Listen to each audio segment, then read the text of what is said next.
High spots and cheap pops, ladies and gentlemen. It's me, SSB, and I'm with Vladi the current purple nurple champion, as we lead up to the Grande Resistance All In. And All In is finally shaping up. We are exactly 7 days less than 7 days out of what is being billed as the biggest professional wrestling event in the United Kingdom history and the biggest pay-per-view event in AEW history. But Vladi, if you look at this card, you wouldn't know otherwise other than the 80,000 plus. Vladi Dottie, how are you doing? And you're going to be reading the card off. And what's your opinion going into this big event?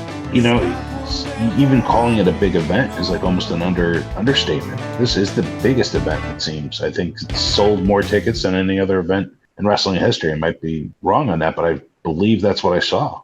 So this is huge. United Kingdom. WWE did the 100,000 in Dallas, 102,000 in Dallas. So I don't know, maybe paid. Maybe there's not many comps, and we obviously know that WWE tended to escalate their numbers, what they would say it was. Yeah, exactly. Okay. But yeah, I know it's one of the top events ever. Absolutely. It should be the biggest event in AEW history and should be booked as such. And I don't know if we think it is.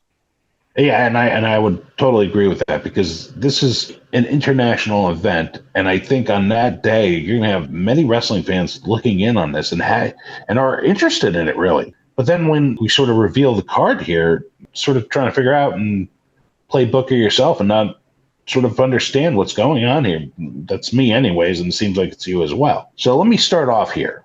The the 0 hour, you got Aussie Open involved with the bromance that is, and MJF and Adam Cole. Better than you, baby. And that's going to hook in with how many people have been watching and tuning in to both shows for these two guys. That's going to hook people in. And they are leading off and giving this to you for free. Should be a good match, and also a major storyline thing here is probably going to occur. Setting up for the main event. Totally get it. That's a stroke of genius by Tony Khan leading off of that, in my opinion. I mean, that the entire event is going to be centered around Adam Cole and MJF. What I think is going to happen, we're going to do a prediction show, so I don't want to go too much into it. But yeah, something very major is going to happen where you're going to have a definitive babyface and heel. We'll go into the specifics on later this week's show that we drop on All In. Look for our All In preview, obviously coming this weekend as we get ready for All In. But you go up and down this card, then you go right to the top, and that's going to be the main event. And I think you're going to have a very, very hot crowd for that main event because of what happened and what transpired. It's going to be a really cool story. Then you have FTR and the Bucks, which you weren't quite as excited about as a lot of other people. And then, and after that, a lot of shit just kind of thrown together, seemingly at the last, I wouldn't say the last minute, but a lot of shit kind of just thrown together that didn't seem like it's a real special card, in my opinion. Yeah, it doesn't really reflect the fact that you're going to have all these eyes on it in person. Red hot crowd, plus everybody tuning in the States. And this is their chance, and you're not even getting Kenny Omega in a singles match. That was just disgusting. And then let's look at the rest of the card here. We'll do, obviously, we have the two championship matches we talked about, but then to what you said, you got Kenny Omega, Hangman Adam Page drinking again with Kota Ibushi, and they're going to take on two members of Bullet Club Gold, Juice Robinson, of course, my guy, Jay White, and then, of course, the charter member of the Don Callis family, Takeshita. Then you have the four-way dance with the women. Then, of course, you have this match that was whoever the Blackpool Combat Club's guys are going to be. They're having a little bit of a feud with Best Friends, and now you're adding the Lucha Brothers into that. That should be, I guess, a fun match, but who cares? Is that a special match? No.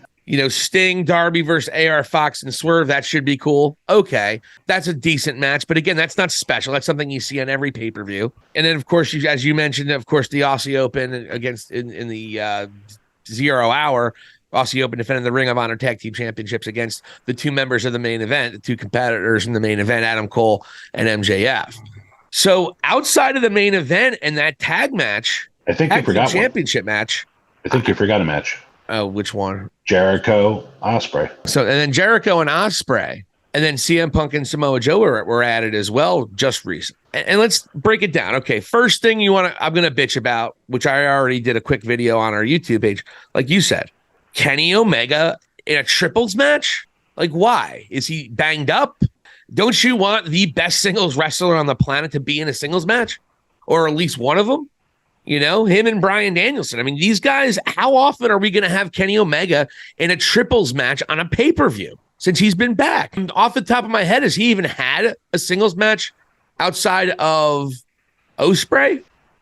Has he even had a singles match in AEW, in an AEW pay-per-view? I don't think he has.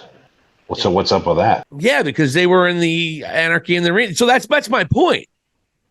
And you should have Kenny Omega in a singles match, and I get it. So people are screaming that it should have been Ospreay and Kenny Omega. New Japan wants that match. They own that match. It should be at Wrestle Kingdom in January. I'm not going to kill him for that. Look, I love Jericho, and I'm glad this is interesting to me, but I don't want Chris Jericho against Will Ospreay in this instance. I really don't. But Jericho still thinks he's his main event draw, and he's just not anymore. And I think that's just the reality. So not a lot of people are excited because you could have put a lot of people with Will Ospreay. It didn't necessarily even have to be, say, a Kenny Omega or say somebody, Danielson. But you could have put a lot of people with Will Ospreay. I have one suggestion right off the bat. And it makes sense. And it makes sense storyline-wise. Sammy Guevara. It makes a lot of sense. And Jericho doesn't necessarily have to be in the match unless it's a tag match, but I'd rather see Guevara against Ospreay. And Jericho should have been maybe going against Takeshita, perhaps. Or is it Takeshita versus Omega? Maybe makes more of sense, like as far as a singles match. But again, getting back to the original thing for Ospreay, if you with the whole New Japan thing going on there and then not able to have the match that everybody wants to see, okay, I get it as well. But if you gave them Guevara, who's like one of the pillars of AEW against Ospreay, they could tear the house down, those two guys. The only thing is Guevara is still not a bigger name than Jericho at this point. That's the one thing I would say. So I don't know if I would agree with you being a bigger match. It'd be a better match, 100%, but a bigger match, I don't know. I also am disappointed you're not getting a House of Black on this card. So that's a little hope. Maybe they'll be on 0 Hour. I'm not sure. And I know there's a lot of people that are going to be wrestling on at all out the following week, but you got that. And then also not only Omega a singles match, Jay White not getting a singles match, and I get Jay White has been kind of trying to establish Bullet Club Gold, who he's been doing a fun. I mean, look, if anyone doubted how great Jay White was, I was touting him right away, saying he was going to be a star. This guy has it, and he's showing it. And the Bullet Club Gold, a lot of people were very, very cynical about what it was going to be. Bullet Club Gold is making a very nice name for themselves, getting a great crowd reaction, and they're starting to be really entertaining. They're doing their own thing. They don't look like an NWO ripoff, and I like that they are positioning themselves where it's going to be Bullet Club Gold versus the Elite, kind of like which point in time was the number one Bullet Club faction. So I like where they're going with it, but they're not there with that storyline yet, and I want Kenny Omega and or Jay White in a singles match. It's just that simple. I think your biggest pay-per-view ever, to not have your best guy in a singles match, in a quality singles match that means something. And you could have had a couple things you could have went through. You could have had Jay White, Kenny Omega. You could even have Will Ospreay versus what have you. But I think they're trying to link this storyline with Don Callis, because don't forget Don Callis actually helped Will Ospreay beat Kenny Omega at Forbidden Door. Yeah, so I'm with you in terms of the disappointment, just the way this is sort of unfolding. I mean, it really, to me, it's like so centered on MJF and Adam Cole more than anything else, because the other things sort of have just been thrown our way just recently. It's been very little to no development. Like, for instance, the FTR Young Bucks thing. It's about who's the best tag team. This is the rubber match. There's no heat involved. There's nothing that's sort of like getting you personally into this. It's just, let's measure legacies here is what it is. So you're not even getting the full dose of what that could be. That's another little bit of a disappointment for me anyways. I mean, we actually mentioned that at one of our video. If you guys want to check that out, FTR and I want to see these two guys hate each other because there is bad blood there.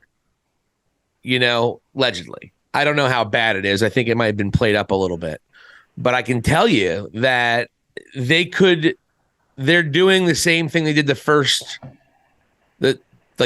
time around before FTR fully turned heel. Yeah. They're kind of doing that respect thing, This time they're both legit baby faces, which I don't get. I don't know why. I think the way to do this is that the Bucks. I think this feud works best if the Bucks are the heels and FTR are the baby faces. Right. I really do, because I just think that maybe not stylistically, but these guys can show you that they can put on a phenomenal match in both settings. Because it's interesting. The first one, FTR was the heels, Bucks and Bucks were babyfaces. The second one was the other way around, and this time around they're both babyfaces. So you haven't had one of the repeat yet, but for me, as far as I'm concerned, I think that match is okay. And I know I want to see more hatred. But you can't do it unless you turn one of them full-blown heel, which you're not doing yet. And considering the fact that both of these teams are going to be around for at least a few more years each, this will very unlikely be the last time they face each other. So much for watching High Spots and Cheap Hops. This is Silicon Steve Valley. Here, endeth the lesson and hit that subscribe button.